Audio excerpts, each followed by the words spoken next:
In the wake of tragedies like the shooting spree at Sandy Hook Elementary School, shock and sorrow are often followed by frustration that evil prevailed. If only someone could have been there to intervene. In Maricopa County, Arizona, Sheriff Joe Arpaio and his posse of some 500 gun-toting civilians are those guardians of good, or so they believe. But not everyone agrees.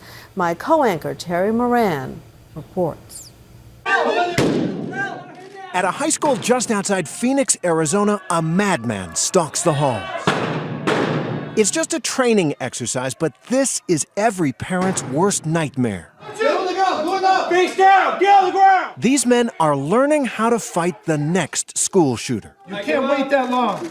And oddly enough, their coach is 1990s action film legend Steven Seagal. For every second that goes by, I told you this, you could have dead children. The Out for Justice star knows a thing or two about simulated shootings, but he's not acting here.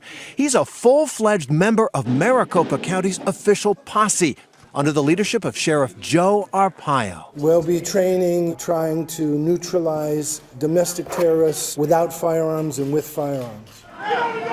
The county's posse will protect the county's schools. It's the latest high-profile gambit from the man they call Sheriff Joe. If we have to take action, we will take action if there's some type of catastrophe that's going to happen. And the stakes are higher than ever. Sandy Hook School. Caller's indicating she thinks there's someone shooting in the building. 5 minutes is all it took for the horror to unfold in Newtown, Connecticut. So now the great debate is joined. How can we protect our children?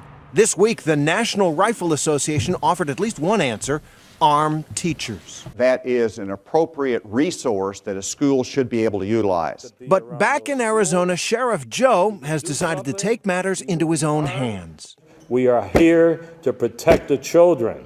That's the main mission. They came across the border. They are criminals. If you haven't heard of Sheriff Joe Arpaio, well, that's almost hard to believe. I'm running again for sheriff for my 6th four-year term. Since he was elected sheriff back in 1992, Arpaio's been a publicity machine on immigration, prisoners' rights, gun control, you name it.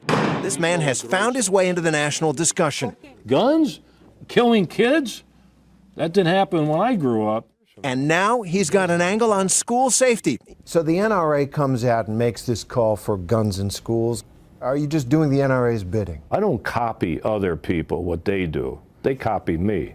Arpaio's idea: armed citizens enlisted into his 3,000-member sheriff's posse patrolling near schools in the mostly rural, unincorporated towns of Maricopa County. A lot of people around the country hear the word posse, and they think an undisciplined gang of guys without proper supervision endangering the community rather than protecting it. Maybe they're watching too many old cowboy movies, but the concept is the same.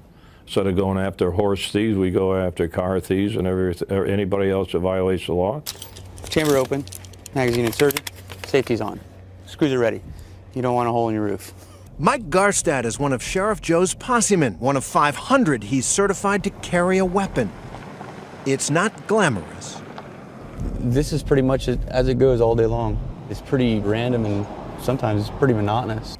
38 years old, father of 3, Mike works as a radar technician out at the airport. Like every other member of Arpaio's posse, he's a volunteer. It's like a hobby. You know, some people take up pottery, some people take up poker playing. I choose to do this. Mike never actually enters school grounds. He just patrols the surrounding area, strip malls, parking lots, looking for that needle in a haystack. The school patrol is essentially a community patrol. But gun control advocates say armed civilians anywhere near a school could be a recipe for disaster. Some of the parents we spoke with at a school on the posse's watch agree. You have people that have weapons on them that can murder other people, and they're volunteers. They're not police officers. And I honestly worry about instances like what happened in Florida with Trayvon Martin. This is rent-a-cop stuff. Geezers with guns, people say. And you're risking the kids' lives more than you're protecting them. What kind of training do these guys have? We give them law enforcement training. In fact, I'm going to do more. It's the same training that you'd get in a police academy?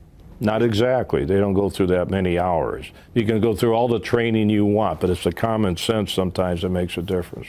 Arpaio has built his posse over the years and assigned them all kinds of tasks, from patrolling malls during holidays to investigating President Obama's birth certificate to hunting down undocumented immigrants. For 3.5 years, every day they're in front of this building calling me Nazi, Hitler. The Obama administration's Justice Department has filed a suit accusing Arpaio of a pattern of unlawful discrimination. Joe's gotta go! Joe's gotta go! Activists call it a reign of terror, and they worry that the sheriff's school posse will be part of it. I'll get on the other side here. I saved their lives? Where? Saved my kid's life. They were on drugs. Wait, they were on drugs. You getting this? Everybody knows Sheriff Joe in this county, like the Hispanic mom who pulled up alongside us and thanked him for jailing and straightening out her wayward sons. Thank you. You made my day, because I get a lot of heat from the Hispanic community. At 80 years old, he still likes all the attention. He's over there! He's over there! But is his school posse just PR or a real solution? Give up! Give up! Maybe both. I preach, I'm going. I want everybody to know we're out there, our Iron Posse. If they want to call me a publicity hound, good.